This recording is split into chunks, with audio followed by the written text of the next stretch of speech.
సంఖ్యాకాండము 36వ అధ్యాయము.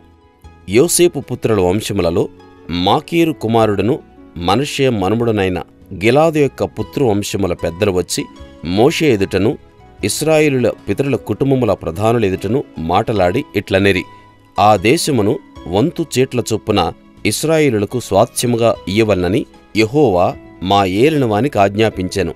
మరియు మా సహోదరుడైన సెలోపెహాదు స్వాస్థ్యమును అతని కుమార్తెలకు ఇయ్యవలనని మా ఏలినవాడు యెహోవా చేత ఆజ్ఞనొందెను. అయితే వారు ఇశ్రాయేలులలో వేరు గోత్రముల వారి నెవరినైనను పెండ్లి చేసుకొనిన ఎడల వారి స్వాస్థ్యము మా పితరుల స్వాస్థ్యం నుండి తీయబడి వారు కలుసుకొనిన వారి గోత్ర స్వాస్థ్యముతో కలుపబడి మాకు వంతు చీట్ల చొప్పున కలిగిన స్వాస్థ్యము నుండి విడిపోవును.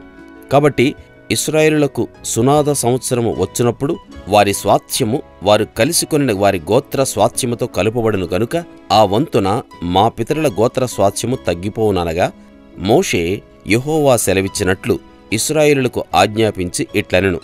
యోసేపు పుత్రుల గోత్రికులు చెప్పినది న్యాయమే. యెహోవా సెలోపెహాదు కుమార్తెలను గూర్చి సెలవిచ్చిన మాట ఏదనగా, వారు తమకు ఇష్టులైన వారిని పెండ్లి చేసుకొనవచ్చును గాని వారు తమ తండ్రి గోత్ర వంశములోనే పెండ్లి చేసుకొనవలెను. ఇశ్రాయేలీయుల స్వాస్థ్యము ఒక గోత్రములో నుండి వేరొక గోత్రములోనికి పోకూడదు. ఇశ్రాయేలులలో ప్రతివాడును తన తన పితరుల గోత్ర స్వాస్థ్యమును హత్తుకొని ఉండవలెను. మరియు ఇశ్రాయేలులకు వారి వారి పితరుల స్వాస్థ్యము కలుగునట్లు ఇశ్రాయేలుల గోత్రములలో స్వాస్థ్యము గల ప్రతి కుమార్తెయు తన తండ్రి గోత్ర వంశములోనే పెండ్లి చేసుకొనవలెను.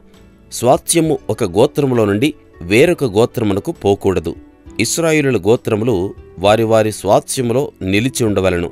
యెహోవా మోషేకు ఆజ్ఞాపించినట్లు సెలోపెహాదు కుమార్తెలు చేసిరి. సెలోపెహాదు కుమార్తెలైన Mahlah, Tirzah, Hoglah, Milcah, Noah తమ తండ్రి సహోదరుని కుమారులను పెండ్లి చేసుకొనిరి.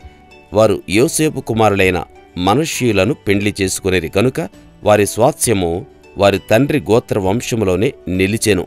యెరికో యొద్ద యొర్దానుకు సమీపమైన మోయాబు మైదానములలో యెహోవా మోషే చేత ఇశ్రాయేలులకు ఆజ్ఞాపించిన విధులను ఆజ్ఞలను ఇవే.